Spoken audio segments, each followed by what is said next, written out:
Welcome back, everybody, to me telling you why I didn't do anything last week. This is Weekly Navel-Gazing. Cheers. Alright. This is obviously the usual me telling you what I did last week, what I read last week, what I read this week, what I plan to do this week, and then drifting off into all kinds of other things. But before we start, I want to say a great big and heartfelt thank you to each and every one of you who watched that last video about my mental health stuff and reached out to me privately or commented or even more, humbling to me, actually sent me some money or whatever. Thank you all so very, very much. I was not expecting that. I mean, I was hoping to clarify my situation, but I was not expecting so many people being so nice to me and being so kind to me. I very, very much appreciate that. So thank you, all of you, very much for this. And when I ended that one with saying I hope something positive will come next, yes, I know this one is a positive one, but I wanted to go back to, productive things like talking about books and stuff like that. So that's what I meant by that. And once again, thank you so very, very much. I really mean it. I'm very humbled by this. Thank you. And now, let's actually get started with the weekly stuff and talk about what I read last week and all of that. And yes, last week was a difficult week personally for me. And I'll touch on it in a bit, but only a little. But on the upside, I did get a lot of reading done because I just curled into myself and did nothing but reading books, which hopefully was slightly therapeutic, we will see, but that's what I did. So I finished The Secret History, and there will be a video. I just need to figure out how to make it. I want to talk about it. I just need a sort of structure for that one. We will see where it goes. I do have thoughts on that one. It's a great book, though. I'll say that. It's fantastically written, and I have thoughts on it. And then I went and read the second book of the First Chronicles of Thomas Covenant, The Unbeliever, by Stephen R. Donaldson, that being The Ill-Earth War. Yes, I read that one, and I finished it. And I do have more thoughts on Stephen R. Donaldson and Thomas Covenant. I'll just read the third one, The Power That to Preserve, or The Power That Preserves, one of those two. I keep confusing those two. I'll read that one, and then I'll make at least one video on the First Chronicles of Thomas Covenant, The Unbeliever. There's a lot to be said there. I do feel like I'm understanding Stephen R. Donaldson better. I made the mistake of reading one of his essays in the New York Review of Science Fiction. And when I said I made the mistake, I'm not saying it's a bad article. By all means, go and read it. It's really good. It's really clever. It has a lot of fantastic things to say.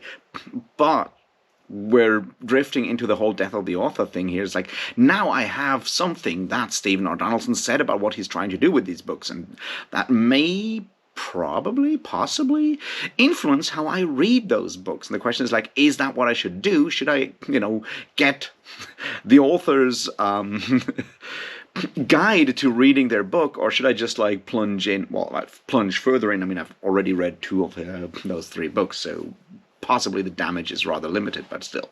Anyway, so I have thoughts about those, and I will read the third book relatively soon, I assume, and then I'll make a video about it, or two, we will see. Because there's a general video I want to make about it, what he does, how it works, and all of that. And I might go back and talk about the really important thing, which is the depiction of not really disability, but sickness in the case of Thomas Covenant, and how society deals with him. And I think that's the main key to the whole series in a lot of ways. And I think there's probably more to be said, because it does touch me on a very personal level from time to time. Not that I'm in such a horrible situation as Thomas Covenant, don't get me wrong, but I do. It still kind of touches me in a way. So I might do something on that front as well, once I've read that third book, which I haven't started yet. I started the first chapter and then abandoned it because I didn't feel like it. I couldn't take more of that depression at that point. So what I read instead was first Gaia, A New Look at Life on Earth. It's a nonfiction book by James Lovelock, and I mentioned it when I talked about Rejoice by Stephen Erickson, and I figured like, well, why not read that book? And I read it on Saturday. It's a short one. It has aged a lot. There's one fun thing there that I made me laugh a lot. It's written in the 70s, and it's a lot of stuff that he says has not aged well, which is fine. I still think it's a valuable book, but there was one situation where he actually quoted Richard Dawkins. He quotes Richard Dawkins on biology, on evolutionary biology. And I was like, wow, remember the days when Richard Dawkins was actually a serious academic and not just someone spouting arrogant atheist nonsense on the internet? Yeah, those existed back in the day, and to actually read someone in a popular science book, sort of pop science book, quoting Richard Dawkins on Richard Dawkins' actual field of expertise was kind of funny to me. Just saying. So that was that, and I read that on Saturday. And then I made a small survey, poll, whatever you want to call it, on my community tab, and thanks everyone for actually taking part in that. And yeah, I settled on starting with A Brief History of Seven Killings by Marlon James, because I wanted to be frank, I wanted to read both of those, Babel by R.F. Kuang and this one by Marlon James. I couldn't decide which one to start first. And then I ended up with Brief History of Seven Killings, which I have started, and I am absolutely in love with this book. It's brutal, it's dark, it's fascinating. It tells me about stuff that I have no idea about because I've never thought about it. Because here I'm living in my, very German country, and I have no clue about what happens in Jamaican history back in the 70s.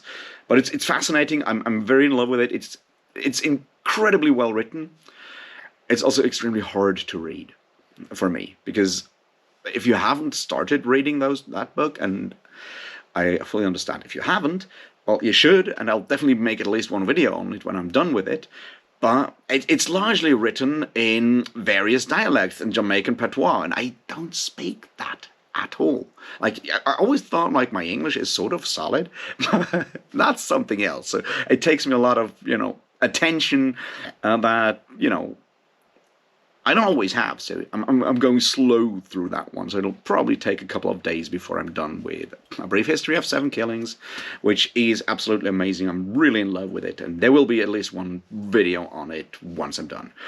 And then I'll read Babel by R.F. Kuang when it happens. But I also had to travel. Well, travel, I mean take a bus, and that meant I can't listen to an audiobook of this, the sort of A Brief History of Seven Killings, because of, having to pay too much attention. There's background noise, and suddenly I don't understand a single word, which, kind of bad. So I started a different book as a side book. It's another non-fiction book. It is Cadillac Desert by, what's his name, Eisner? Could be Mark Eisner, something like that. Anyway, it's a non-fiction book that gets referenced heavily in The Water Knife by Paolo Bacigalupi. I wanted to read it, and it's actually really well written, and I'll probably talk about it at some point. It's about the history of water rights and water in the American Southwest over the last 150 years, roughly, and how it basically leads to, drought and all kinds of unpleasantness. And the guy has definitely a fantastic voice to write this book. It's entertaining. It's all about how individual assholes grifted their way through the whole thing and, are to blame for it, but how there's an underlying spirit that may be part of the problem. I'm going to read that. I'm going to finish that. And yeah, I think it's a worthwhile book reading. It's, was written first in 85 or something. So it deals with problems that we're facing nowadays. I mean, for God's sake, even John Oliver made one segment of his show on the water rights stuff. So it's in the mainstream now, but not 25, 35 years ago. So there's that, and I'm reading that on the side when I'm, taking a bus or whatever and can't concentrate on the Marlon James, which I feel I can do because it's a non-fiction book. And it doesn't, interrupt, I don't think I could do 2 full fiction books at the same time, jumping between narratives, but whatever it is Eisner is doing, I can live with that. So yeah, a hell of a lot of reading happening the last week. Now to the videos. Well, I made two.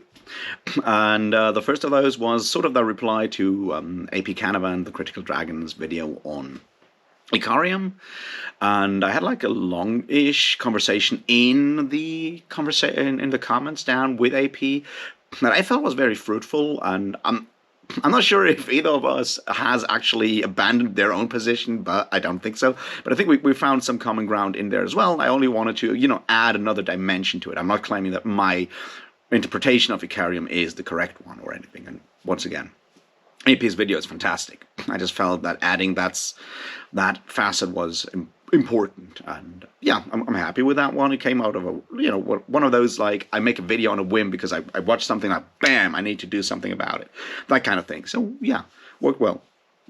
And then I made that video about my mental health state, which I already spoke about that. And once again, thank you all for watching it and actually making all these kind comments, and it really helped me. I'm really happy about that, so thank you for that. All right, that's what happened. So what will happen this week? Well, as I said, I'll probably finish Cadillac Desert and hopefully finish A Brief History of 7 Killings.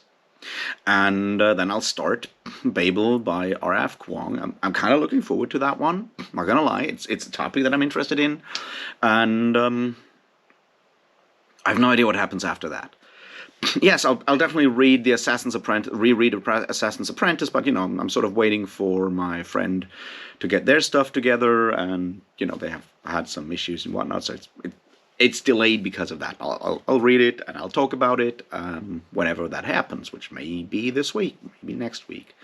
I have no particular urgency there. I mean, I know how the story goes.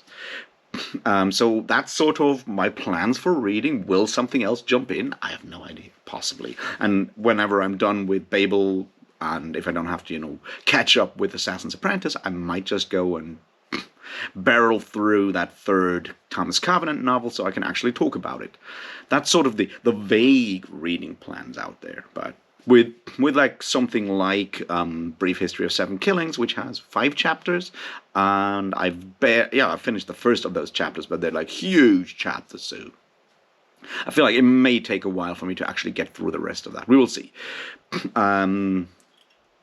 Yeah, that's my reading plans. We'll see how far I get with those. Videos. Yeah, I plan to make some. I definitely want to talk about The Secret History.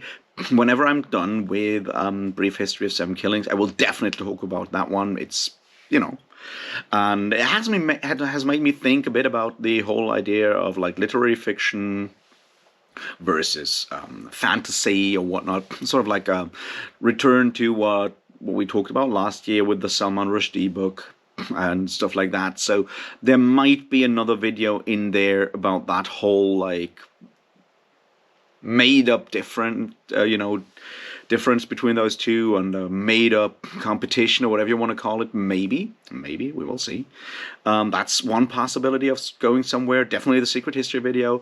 What else? I want to talk about morally great characters. I had a long conversation with John yesterday where I basically laid out my entire argument. Now I just need to remember what I said and actually turn it into a video. We will see how that goes. And once I'm done with Cadillac Desert, I might actually go and make a video on like a bunch of non-fiction books that you might want to read if you want to see where science fiction and fantasy authors get their inspiration from, which is still something. I'm not sure how to do that, whether I'm just like make a general one or it's like, hey, here's why, non-fiction books are important for science fiction and fantasy, or whether I'll just do like a top 5, or I hate top 5 lists, but maybe one like, here's like 5 non-fiction books y'all should read because they influenced your favorite science fiction novels, kind of thing. We will see. That's sort of something I have, like, I've been toying with in the back of my mind, and possibly it'll happen this week, possibly it'll happen next week, possibly I'll just abandon it. Who knows? And yeah, the thing about morally great characters, I want to look at Lord of the Rings there, because as we all know, it's full of morally great characters. The question is just like, why are they morally grey and why do some people think they're not? And I do have a position there. I have like an idea there that I think may be important. We will see. So that's random ideas for videos that I've been, toying with in my brain, and hopefully I'll manage to actually make one or two of those over the week. Wouldn't that be fun? Wouldn't that be great? I think so. So beyond that, yeah, I didn't go to the last festival of the summer that I wanted to go to. And it was not only because of my mental health, it was also for another reason, which is a really dumb one. I broke my stick on last Monday. Which, happens from time to time. No one's to blame. It's material fatigue. Also, it should just happen. So I spent my last week basically locked at home because, yeah, I can go to like a local store up here and buy food, and that's about it. And I do have a new one since Saturday, so I'm sort of able to leave the house again. Just one of those like small things that you never think about. It's like, but yeah, if I don't have a stick, I can't just go down into town and do something. Unless I'm even more risk prone than usual, which yeah. Possibly, but I didn't do it. Anyway, so there's that that kind of kept me at home as well. But after doing that video on my mental health and whatnot, I just retreated into myself and just didn't do anything, which is a huge problem, of course, because I said I want to deal with the stuff. But I had to, I don't know, gather some energy, I guess, and yeah, yesterday I started actually answering messages again. I read some emails, answered some messages. That was really cool. I went for food and beer with a friend, which was great because I haven't done that in a while. And, just coming out, sitting in the sun, talking to another human being face to face was really cool. And I did that. That was fun. The not so fun part was finding out that apparently my bank account is locked again because apparently something happened, and I need to find out what is going on there because trying to pay by card and realizing that you can't is not something that I recommend to anyone.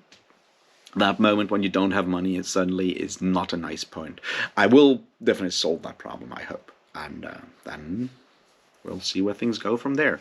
So yeah, that's sort of my plan for this week, to actually get the whole doctor situation sorted out, getting maybe some medication so I can boost myself into, getting shit done. I was thinking about maybe starting some sort of, I don't know, Fiverr or whatever profile where I offer translations and stuff, word stuff that I can do, translations, transcriptions, that kind of thing, for very little money. But maybe someone needs me to translate something for them from English to German or German to English, or has long ass audio files they need transcribed, that kind of stuff. Maybe I'll make a little money with that. Maybe it'll help me getting a more solid foundation in my life, which, wouldn't be the worst thing out there.